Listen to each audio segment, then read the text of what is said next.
शहंशाह, रउआ जोधा बेगम के सारा रंग खरीद ही लेनी ताकि उनके ये पैगाम मिल जाए कि उनकर जिंदगी के हर एक रंग हमार मर्जी से है और फिर उनका पहला और आखिरी होली हुई यहाँ। हम चाहब कि वो ओकरा के खुश होके मनाए। रउआ हंस रहल बानी?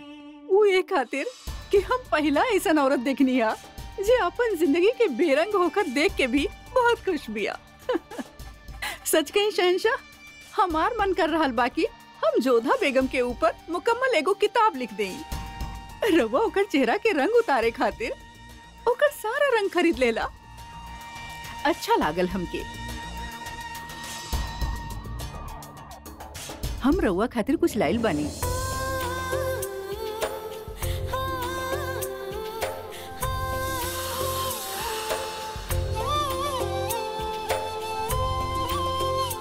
अब हम इजाजत चाहता है।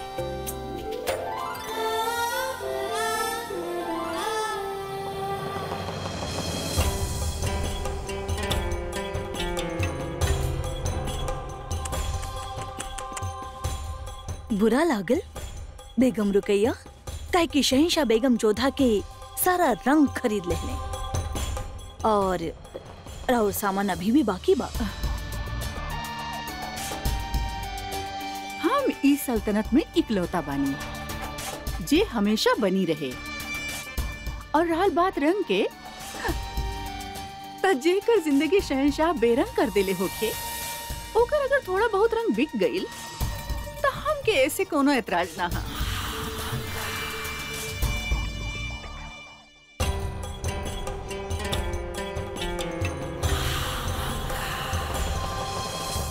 हमके फक्र बा तोहरा पे जोधा, और खुशी भी बा कि तू हमरा खातिर मीना बाजार में दुकान लगैलू।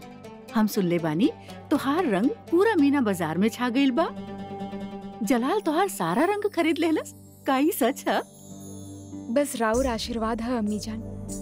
वैसे शहंशाह के रंग बेचे के पीछे हमारा लक्ष्य कुछ और रहे। ये हमके पता ना रहे। का तू अपन मकसद में कामयाब रहलू? हम चाहत रहनी कि शहंशाह रंग के अर्थ और ओकर महत्व समझ सके। त तू अपन मकसद में कामयाब हो ही गईलू। होली मुबारक होके बेटा। रउआ के पता बा कि आज होली है। हम इस त्योहार के हिस्सा रह चुकल बानी। जलाल गोद में रहे जब हम हिंदू राजा के यहाँ पनाह ले रहनी। वही साल हिंदू रानियन के साथ होली खेलले रहनी।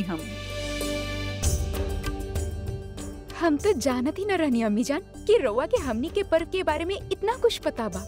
तोहार मजहब, ओकर कायदा और तहजीब के बारे में बहुत कुछ जाने ली हम। फिर तो रउआ इहो भी समझत होखिए ई पर्व हमरा खातिर कितना बड़ बा। होली के पर्व न केवल प्रसन्नता लेके आवेला, बल्कि बीत गई समय की स्मृति भी साथ में लेके आ जाला। अम्मी जान, हम ना तो ये महल के नियम तोड़े चाहत बानी और ना ही बहुत तड़क भड़क के साथ होली खेल के केहू के उलझन में डाले चाहतानी। हम तो बस अपन सखियन के साथ या फिर केहू भी प्रसन्नता से हमनी के साथ ये पर्व में सम्मिलित होके चाहे, ओकरा साथ होली खेले चाहेनी। तका जलाल हाँ कर देले बा? जी, उ तो हमके अनुमति दे देले बाड़े। बाकी अम्मी जान, मासा के जगह रउआ बानी यहाँ पे, यही से राउर आज्ञा भी उतने आवश्यक बा। बताई, का हमनी होली खेल सकेनी? बेशक खेल सकेलू, और तोहार मजहब के तहजीब के इज्जत करेनी हमनी। और हमके खुशी बिया कि धीरे धीरे जलाल भी ई सब समझे लागल बा। अम्मी जान, हम राउर खातिर भेंट लेके आयल बानी, अपन स्मृति खातिर। ली यादगार तऊ देके जाला जे केहू जा रहल होखे। कहीं जा रहल बाड़ू तू?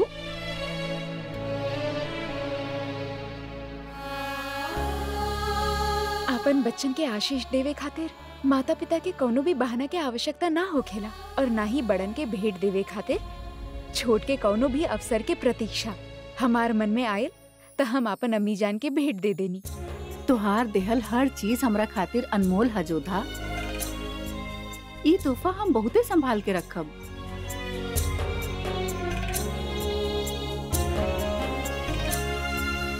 प्रणाम अम्मी जान।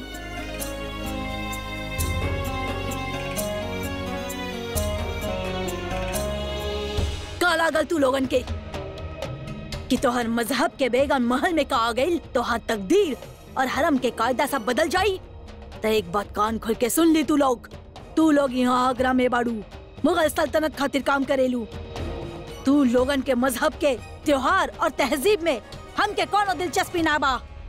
छुट्टी ना मिली। तू सब लोग वैसे ही काम करब जैसे यहाँ पे करत आइल बाड़ू। रोज एगो बात तू लोग के याद दिला दी, जबकि यहाँ मुगल सल्तनत में काम करे खातिर रखल गइल बा, त्योहार मनावे खातिर ना। हमार हुक्म जे तोड़े की कोशिश करी ओके का सजा मिले ले ई त तू जाने लू ही सब। अब दफा हो जाई यहाँ से।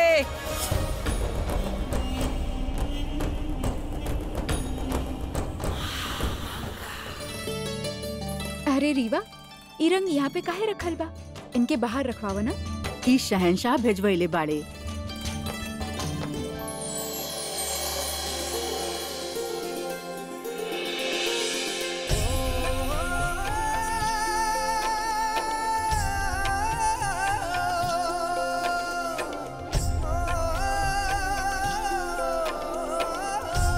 राउर सबके साथ आमेर में होली खेले के कितना आनंद आवेला, है ना सुजामल भाई साहब? रहे दी जो था तब लड़की ऐसे ही कहे नहीं। एक बार विवाह हो जाए तो माया का भूल के पति के रंग में रंग जाए नहीं। देखिए शादी के पश्चात तू भी ऐसे ही करबू। अरे घबराए की आवश्यकता नहीं खे, कौनो समस्या ना आई। हम सब यहाँ पे होली खेलल जाए और वैसे भी यहाँ पे हमनी के जानी ले बेगम साहिबा, ई राउर यहाँ पे पहला होली बा। हमने भी चाहे नहीं कि अपन त्योहार मनावल जाए। बाकी महामंगा जी हो सकेला उनके केहू सूचना ना देले होखे, काहे कि शहंशाह और अम्मीजान स्वयं हमनी के होली खेले के अनुमति देले बाड़े। तब फिर भय कौन बात की? तू सब हमरा साथ होली अवश्य खेलबू। ईश्वर के कोटि कोटि धन्यवाद। रउआ के यहाँ भेज देले। रउआ के सहारा पे यहाँ पे सांस लेवे के स्वतंत्रता तो मिली। अब धन्यवाद छोड़ी और रंग के रंग में डूब जाएं।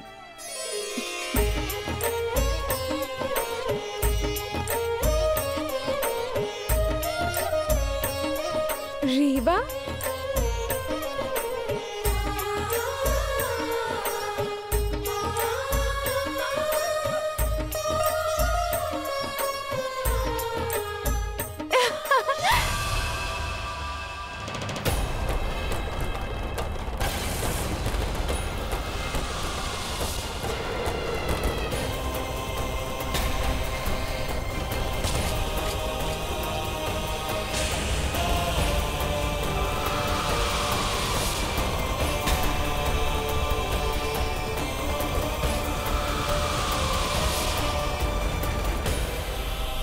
हमके क्षमा कर दी महामंगा जी।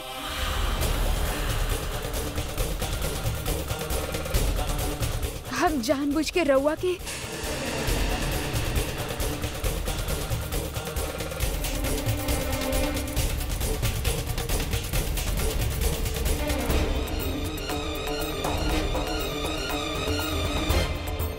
कुछ ठीक न भइल रानी सा।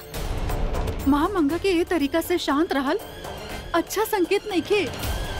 ईता चक्रवात के पहले वाला शांति जैसन बा। पर हम जानबूझ के ऐसे ना कही। हमके समझ ना आ रहा है। हाँ, अब हम क्या करें?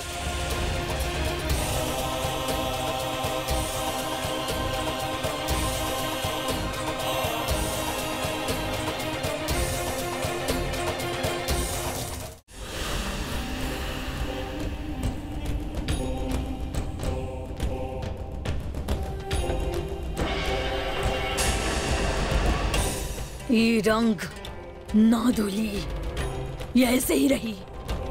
रेशम, शहंशाह के जाके बताई कि बेगम चौदह हमरा पे जानबूझ के होली के रंग उछालनी है। जाओ। बादशाह सिर्फ सियासी ही ना बल्कि मजहबी और रियाया से जुड़ल तमाम मालूमात के जिम्मेदार हो खेला। दुनिया भर में यही खातिर बादशाह के खुदा के नुमाइंदा कहल जाला, काहे कि ओकरा कंधा पर इंसाफ के वजन होखेला। और जब कोनो कश्मकश होखे तब मजहबी इल्म से ओके सही राह दिखावे में मददगार साबित होखे के बा। सुभान अल्लाह। मजहब इंसान के कितना कुछ सिखावेला मौलवी साहब। ये सिर्फ एगो इल्म ही ना बल्कि एगो रास्ता बा जिंदगी के समझे और ओकरा जिए के। गुस्ताखी माफ शहंशाह, लेकिन महल में गजब हो गई। का हो गए जी दरअसल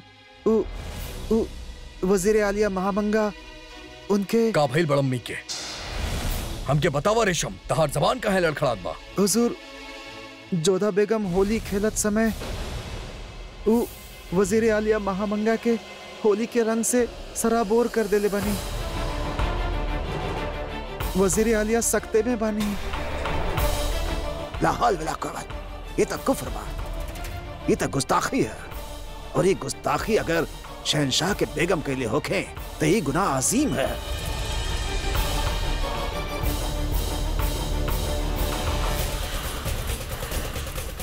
बड़म्मी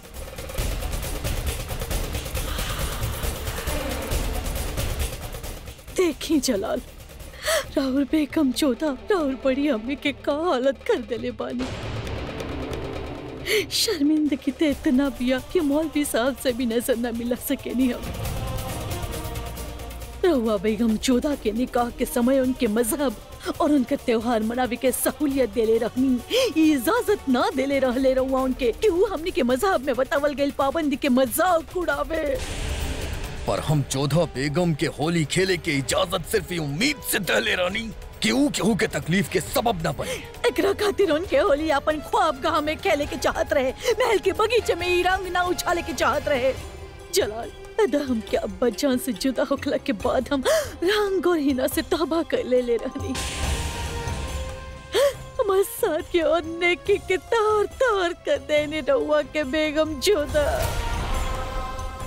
शायद रहुआ के यहाँ सा लगे, पर हम के लागत कि बेगम जोधा जानबूझ के इरादेदार कईनी है, अनजाने में होके या जानबूझ के होके। ओ हमार पाकीज़गी पे कीचड़ उछाल देनी जलाल।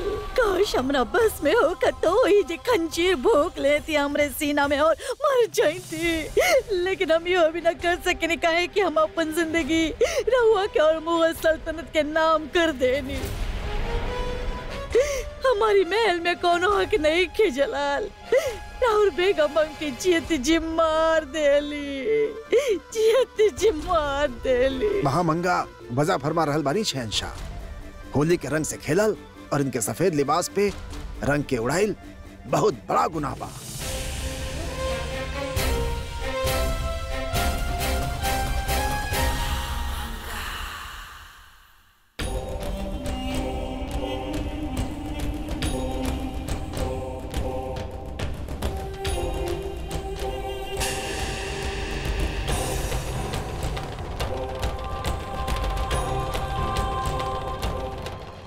ईता बहुत बुरा भइल। ए तरह केहू पे रंग डालल हमनी के मजहब और तहजीब दोनों के खिलाफ आ। हमके ना लागता कि जोधा बेगम ऐसन जानबूझ के कैले होकी हैं। गैर इरादतन ही सही, पर गुनाह तो उनसे भइल बा भाभी जान। मान रहल बानी, बेगुनाह होके भी एक बार गुनाह कर देले बानी जोधा बेगम।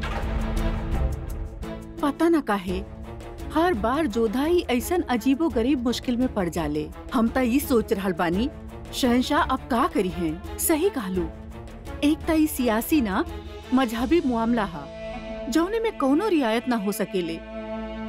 दूसरा ही सीधा महामंगा से जुड़ल बा, ता जलाल भी सीधा तरह से जुड़ गइल बा। या खुदा, एक बार फिर जलाल और जोधा के बीचे बहस होखी, रिश्ता में खिंचाव आई। या हमार परवरदिगार जोधा की हिम्मत बख्शी हमार मौला।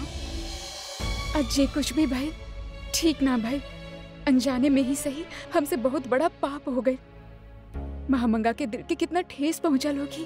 बोल हमने के भी रानी सा, हमने के एक तरह से बाहर बगीचा में होली खेले के हट ना करे के चाहत रहे। हाँ, बगीचा के आसपास तो सब आवत रहे लेना। ई राउर पहला होली रहे जोधा, हम सबके कारण होकर आनंद निराशा में बदल गईल। एमे तू सब करके कोनो दोष ना हा। तू सब तो प्रयास करत रहलू कि हम आमिर जैसा अनुभव करी। हमके ही सावधानी बरते के चाहत रहे। खबरदार, होशियार, शहनशाह हिंद बादशाह जलालुद्दीन मोहम्मद तशरीफ ला रहल। ए वक्त शहनशाह के यहाँ होली प्रकरण की सूचना शहनशाह तक पहुँच भी गई। हे भगवान, अब का होगी?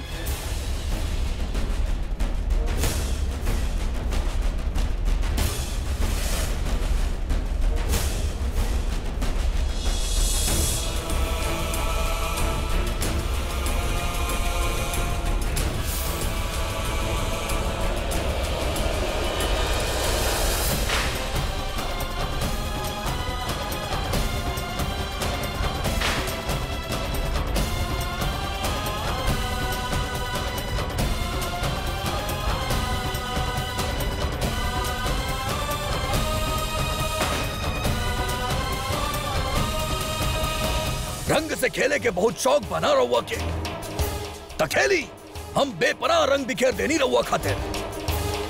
चौदह बेगम आज तक आगरा में होली या दिवाली ना मनाई गई। आज तक कोनो शहंशाह अपन बेगम के होली खेले के इजाजत ना देलस। ई सोच के कि रहुआ यहाँ से जाता नहीं और तोहफा के तौर पे हम रहुआ के होली खेले के सहूलत देनी। हम राउर मजहब और राउर रिवाज की इज्जत करनी, ई उम्मीद के साथ कि रहुआ यहाँ मौजूद लोग के मजहब और तहजीब की इज्जत करब। और का कहीं नहीं रहुआ हमार मजहब और तहजीब के मजाक उड़ाईनी। चौदह बेगम आज तक के हुआ ऐसा गुस्ताखी ना कैलस और रहुआ कोनो तोहफा के लायक नहीं की काहे कि रहुआ हर बार हमके हमार नजर में नीचा दिखावे की कोशिश कैले बानी। हम जानबूझ के ऐसा ना कैले रहनी। ये हरकत के हादसा के नाम देकर के रहुआ अपन गुस्ताखी से मुंह ना मोड़ सकेली। रहुआ सिर्फ हमार बड़ अम्मी के नाम बल्कि हमार मजहबी कायदा के तौहीन कैले बानी।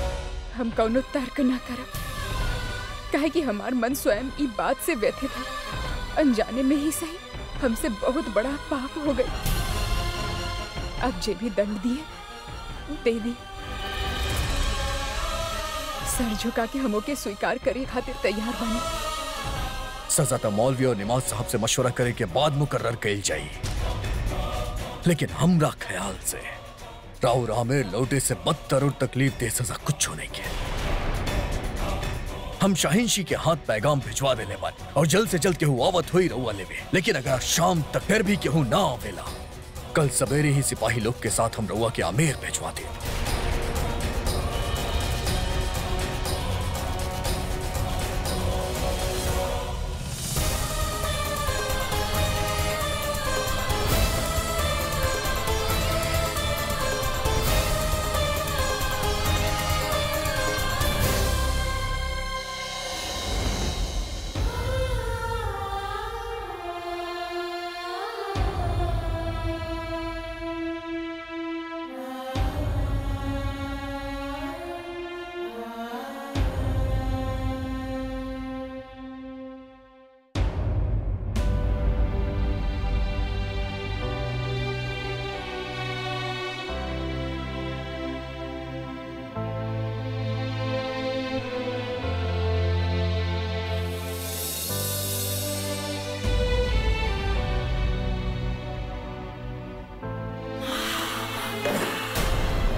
हमके क्षमा करिए महामंगा जी। राउर धर्म के विरुद्ध आचरण करे के हमार कोनो मंशा ना रहे। अगर राउर वालिदैन की बात पता चली तकाओ रउआ के माफ कर दई हैं। ना, ये अपराध खातिर उ कबो हमके क्षमा न करत और उ हमके जे भी दंड देती हम ओके स्वीकार कर लेती। बहुत खूब। राउर वालिदा यहाँ आइल बानी। राउर वालिदा रानी मैनावती साहिबा रउआ के खुद सबके सामने सजा सुनाई है। का भइल रउआ के पता न रहे राउर वालिदा आगरा आइल बानी? घबराई मत, उनकी मेहमान नवाजी के खूब ख्याल रख ले बानी। हम कौनो कमी ना होके देनी। मासा यहाँ अकेले? शहंशाह पैगाम भेज ले रहले तक केहू के त यहाँ आवे के ही होखी ना। वैसे एक बात हमरा के समझ में ना आवेला बेगम चौथा, जौन तरह रउआ के हमारी यानी की मुगल सल्तनत के तहजीब तौर तरीका और कायदा कानून में कोनो दिलचस्पी ना बा, वैसे हमरा और कायदा कानून ना समझ पावेली। रउआ के यहाँ ही शादीशुदा बेटी के घर ना जावेली ना, ओकरा घर के पानी न पियले बा ना। और आज देखी राउर वालिदा अपन शादीशुदा बेटी के लौटा के ले जाए खातिर पहुंच गई नहीं यहाँ पे। लोगन के डंके के बहुत ज्यादा शौक बा रउआ के। आज शहंशाह राउर वालिदा के सामने राउर चेहरा के बेरंग होकर देखी हैं अब।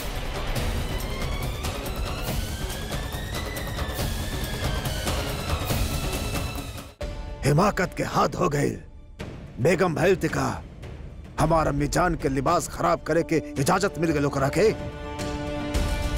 हम जलाल के मजबूर कर दे क्योंकि कड़ी से कड़ी सजा देवे ताकि आवाम खातिर एगो मिसाल बन जाए कि कोनो भी इंसान मुगलन के मजहब से मजाक ना उड़ा सके।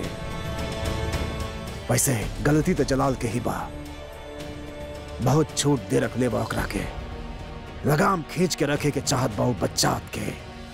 लेकिन हमार सरताज जोधा बेगम कोनो घोड़ा थोड़ी ना बानी। जलाल होकर लगाम खींचे चाहे ना खींचे, हम राउर जबान जरूर काट कर निकाल। अदहम का कर रहल बानी रउआ? दिमाग के जरा ठंडा रखी। बेगम जोधा के सजा मिल गई बा। जलाल ओकरा के आमिर भेज रहल बाड़े हमेशा खातिर। का? हाँ, वैसे भी बेगम जोधा के आमिर तजाई के ही रहल, जलाल ही उनके भेजे वाला रहले। अब भी जलाल ही भेजी हैं, लेकिन ई बार नफरत से। और अगर बेगम जोधा यहाँ से शर्मिंदगी से रुखसत हो गई तब महल में वापस आवे की रास्ता उनके खातिर बंद हो जाई और हम फिर एक बार सुकून से रह पाई और हरम में हमारे ही हुक्म चले।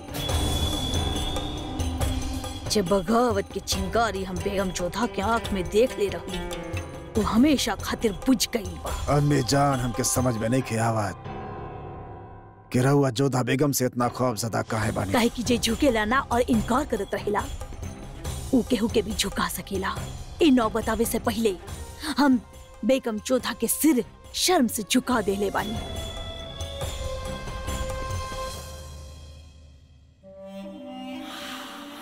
बहुत खूब। रहुआ इतना मुस्कुरा कह रहल बा। रउआ ना समझी है अदहम, बस हम जितना कह रहल बानी उतना करी। जब भी बेगम जोधा के सामने होके तमीज से पेश आई रउआ। नामुमकिन। तमीज से पेश आवे के होखी अदहम। आखिर उस शहंशाह जलालुद्दीन मोहम्मद के एक बेगम बाड़ी। ये बात रउआ बिल्कुल सही कहली अम्मी जान। हमके अपन तहजीब बिल्कुल न भूले के चाहिए। हम अब जोधा बेगम से बिल्कुल तमीज से पेश आई। अदहम, अदहम! रउआ एक बात कान खोल के सुन ली। रउआ बेगम जोधा के सामने ना जई है, समझ ली रउआ? तो फिर हम का करब? उहे जा बेहतर करेली। शरबत? हाँ, शरबत। जाई शरबत बना के ले आओ। जाओ। अभी के अभी। अदहम, अदहम रउआ के गुस्सा पे काबू पावे की चाहिए। वो दिमाग से पैदल बिया। अदहम, अल्लाह हम का गुनाह कैले बानी।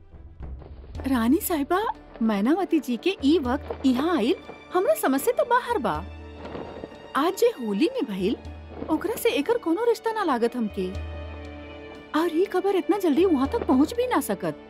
बेशक भाभी जान, लेकिन मैनावती बिना बोलेले यहाँ आ भी तो ना सकेनी ना। लेकिन काहे? जबकि जलाल जान रहल बा कि यह वक्त राजा भारमल बगावत के कुचले में लागल बाड़े। फिर काहे जलाल ए वक्त उनके यहाँ बुलावा भेजले बा? मल्लिका आजम, मामला कुछ उलझल से लग रहल बा हमके। रउआ ज्यादा सोची मत भाभी जान।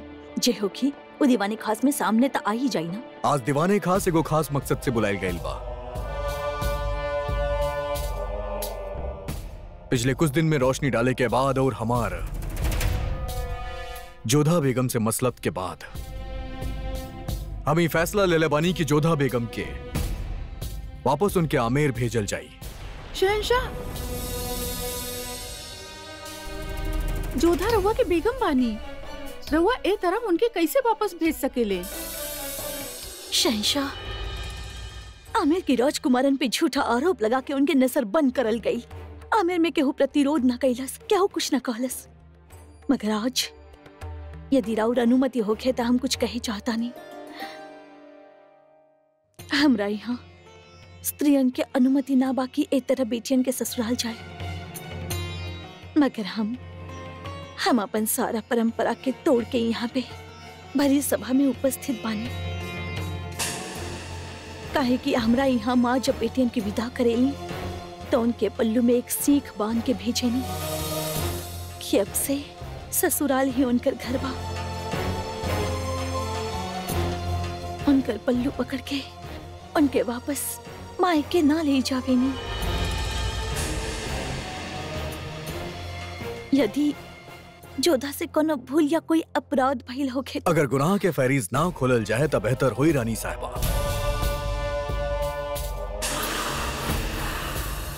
आमेर के शहजादा के नजर कैद कईल एगो शहंशाह के फर्ज रहे और जोधा बेगम के वापस आमेर भेजल जाए एगो शौहर के फर्ज हा और वो खुद वापस वहाँ जाए चाहता है। ये हम का सुन रहे बानी जोधा? तोहरा मन में ऐसा इच्छा आयल भी तो कैसे? बुला कहलू कितना बड़ मूल्य चुकैले बा मेरी संबंध खातिर। राजवंशन के क्रोध, अपन ही जाति के लोगन की उपेक्षा, उनकर अपमान सहले बाड़े तोहर बापू सा। तोहार छोट बहन सुकन्या के संबंध तक के समझौता कैले बानी इस संबंध खातिर। हम तोहर माँ बानी, मगर ये मत भूलिए जोधा कि हमार 2 बेटी और भी बानी, और ये संबंध विच्छेद के कारण यदि हमार वो दोनों बेटियन के संबंध में कोनो आँच आवे तो ये हमके स्वीकार ना बा। तोहर बापू सा के सर पूरा भारतवर्ष के सामने फिर से झुके, ये हमके स्वीकार ना बा। तोहर अपन बलिदान व्यर्थ जाए, ये हमके स्वीकार ना बा। आमेर पे फिर से कोनो आँच आवे, ये हमके स्वीकार ना बा। जोधा पति पत्नी के बीच अनबन हो खेले, पर एकर ये अर्थ ना बा कि तू अपन मायके लौट आईबू। तो क्या अपन पति के समझे के आवश्यकता बा, उनके बदले के आवश्यकता बा।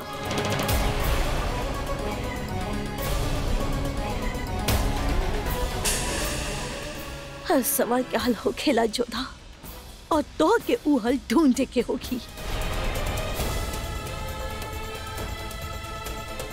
भले ही तो के ऐसा लगे कि तोहर मासा के हृदय पत्थर के बन गई बा, भले आज के बाद तू हमार मुख कबो ना देखे के चाहबू, अगर तू ए तरह आमेर ना लौट सकेगी।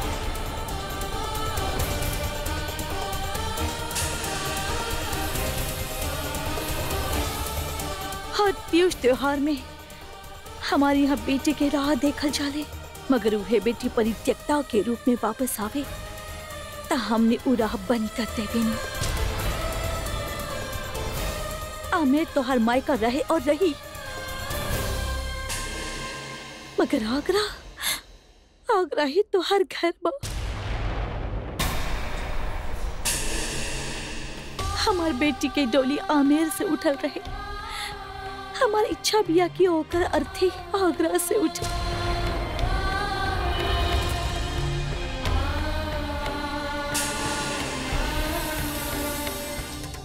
शहंशाह, रहुआ एगो स्त्री की विनती समझिया या एगो माँ की भिक्षा?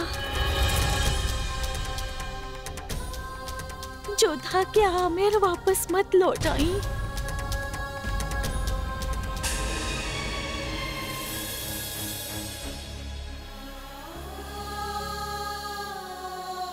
रुक जाई मासा,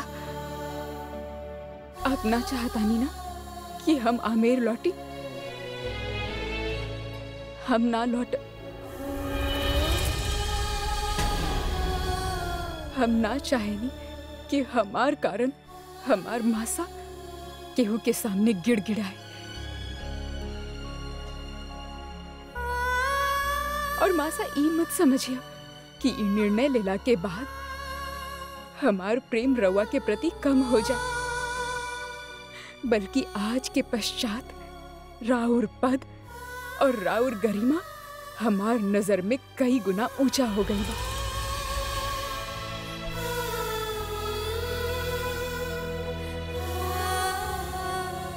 रउआ हमरा खातिर इस संसार के श्रेष्ठ मासा बनी।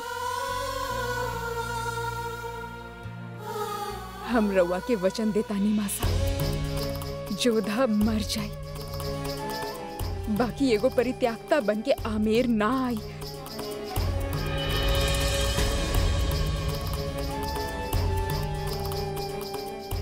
एगो त्यागल स्त्री के मासा के कलंक हम राउर सर पे ना आवे देव मासा।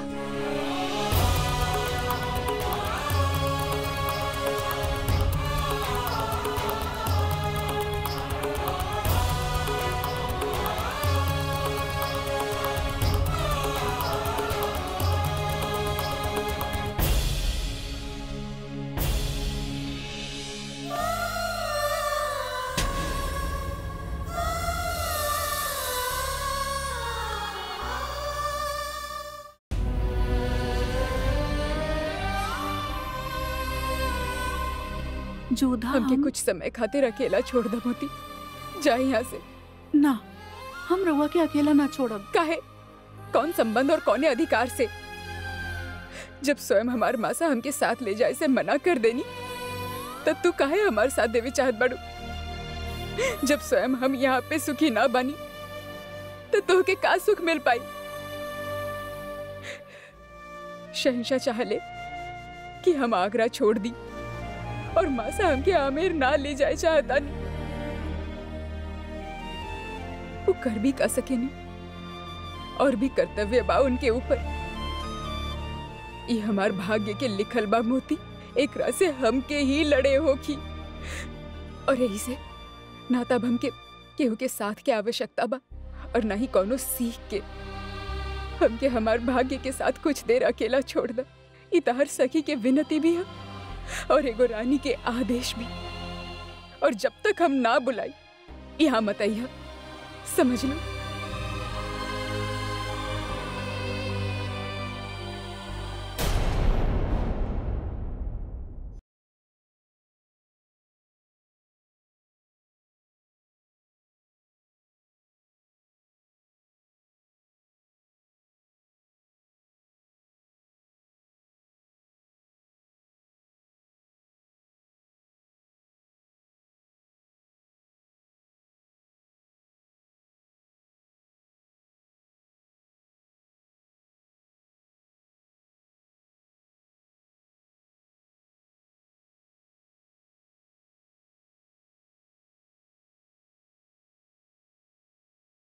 तलाके कुला के तहत एगो बीबी कानूनन अपन शौहर से रिश्ता तोड़ सकेली बशर्ते होकर शौहर के रजामंदी होके, और हम आपके वो रजामंदी देता नहीं।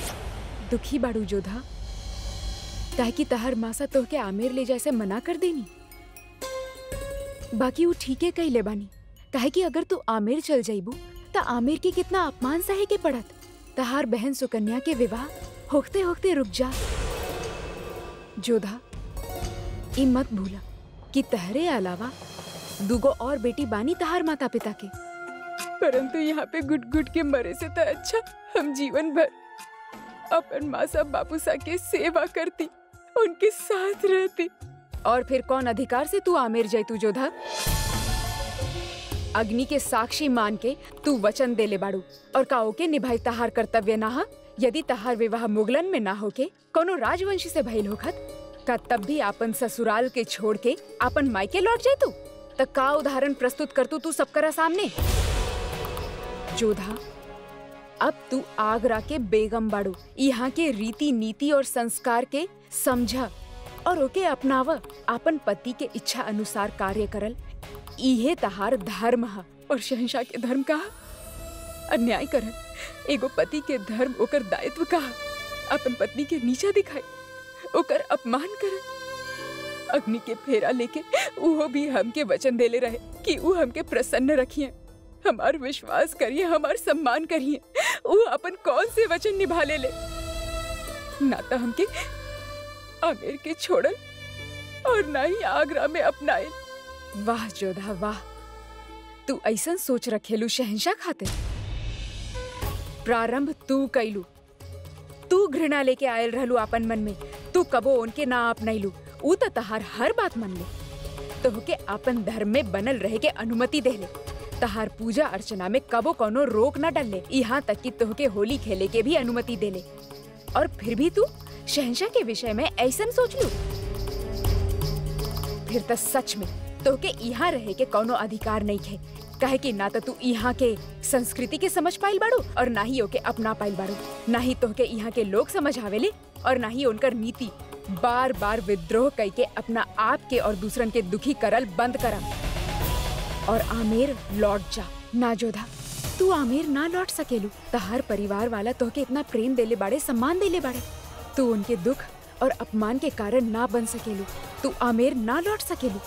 ना जोधा, आगरा में तोहार कौनो स्थान नहीं है। तोहके आमेर जाए के ही होगी। ना जोधा, आमेर से तहार अब कौनो संबंध नहीं है। संबंध आगरा से भी नहीं है। चल जा यहाँ से। ना, तू आमेर ना लौट सकेलू। ना जोधा, तू आमेर ना लौट सकेलू। ना जोधा, तहार आगरा में कोनो संबंध नहीं। ना जोधा, तहार आगरा में कोनो संबंध नहीं खे। तू आमेर ना लौट सकेलू। चल जाई यहाँ, तहारा आमेर जाय के ही होगी। बस चुप हो जाई रवा लोग।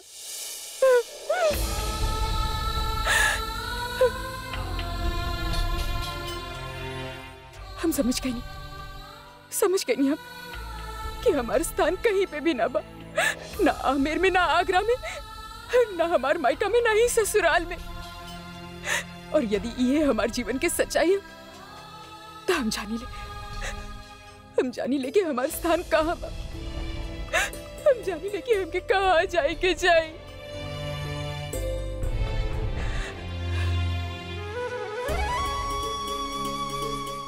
रउआ जाने ले न कान्हा।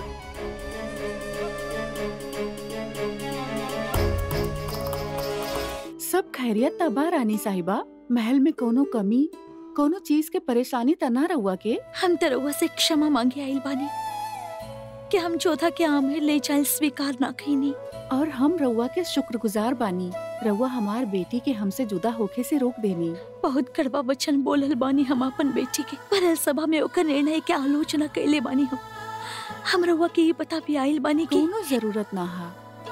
हम जाने ले रउआ जोधा से इतना मोहब्बत करेनी कि ओके समझा पाई भी रउआ खातिर मुश्किल हा। आमेर लौटे के ओकरा निर्णय के पीछे के कारण समझ पाई हमरा खातिर कठिन ना बा मल्लिका। बाकी हम जीवन में अनुभव कैले बानी कि पति पत्नी के बीच कोनो अनबन, कोनो मतभेद होखे तो माता पिता के ओके बढ़ावा ना देवे की चाहिए, बल्कि उनके अवसर देवे की चाहिए। साथ रहे के उनके ये अनुभव करावे की चाहिए कि उनके बीच जे पनप रहल बा वो केवल मतभेद बा, मन भेद ना। रानी साहिबा, अक्सर नफरत मोहब्बत में बदल जाले। मगर ओकरा खातिर उनकर साथ रहल आवश्यक बा मल्लिका। यदि जोधा ए समय हमरा साथे आमेर लौट जाई तो उनके बीच दूरी और भी बढ़ जाई। पर रउआ ऐसन होके ना देनी। यकीन मानी, अगर रउआ ई फैसला के मुखालफत ना भी करती तो हम जोधा के यहाँ से जाए ना देती। धन्यवाद, हमके संतुष्टि मिल गई कि रउआ के रूप में आगरा में भी जोधा के एगो माँ बानी।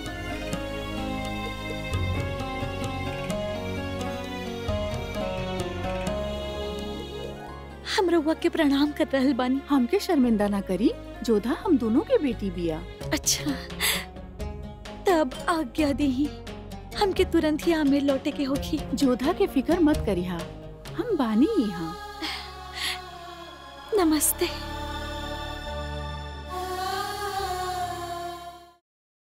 एक बात तो माने के पड़ी भाभी जान, रानी मैनावती साहिबा बहुत ही सुलझल फैसला लेले बानी। माँ है ना, अपने बेटी खातिर सोच समझ के ही फैसला ले हैं। पर कहीं न कहीं ई वाकया से उहो भी तकलीफ में बानी। यही से जोधा के बिना बतैले आमेर लौट गईनी। हमसे कहा के गइल बानी कि हमरा गैला के बाद ही जोधा के ई खबर दी। प्रणाम मल्लिका, हम जोधा बहू से मिले आइल बानी। उनके बुलाई जी।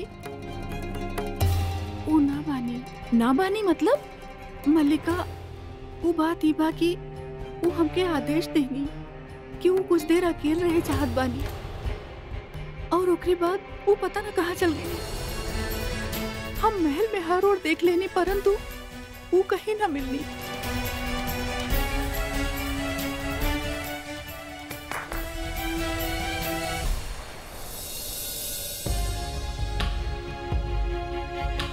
रउआ सब चौकन्ना होके जोधा बेगम की तलाश करी।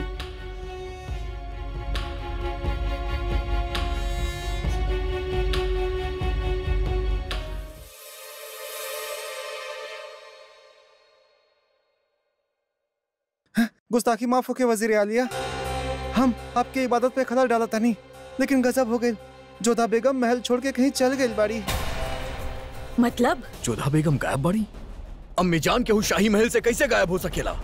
बहरहाल अता साहब फौरन सैनिक के हुक्म दिहल जाए कि वो जोधा बेगम के तलाश शुरू कर दे। हमके फर्क ना पड़ेला कि कितना टुकड़ी लागेला, लेकिन हमके हर हाल में जोधा बेगम के खबर चाहिए। सल्तनत के बेगम बिना केहू के इत्तला के लिए महल से चल जाए, इना तहजीब बना कायदा।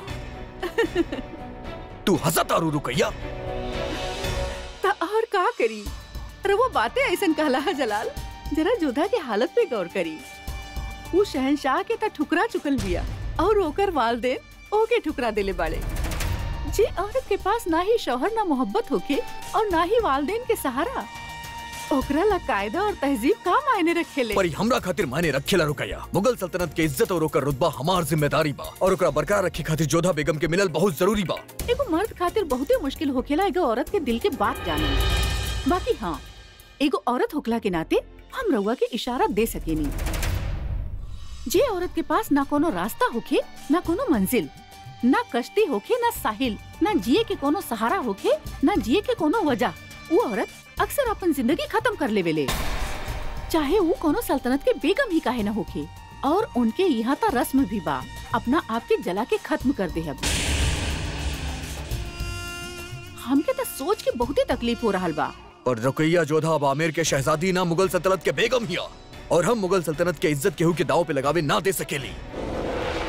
ओकरा हमरा साथे ना जिए के बात ठीक बा, लेकिन मुगल सल्तनत के इज्जत खातिर हम ओकरा मरे ना दे। हम ओकरा ढूंढ के रहब रुकैया।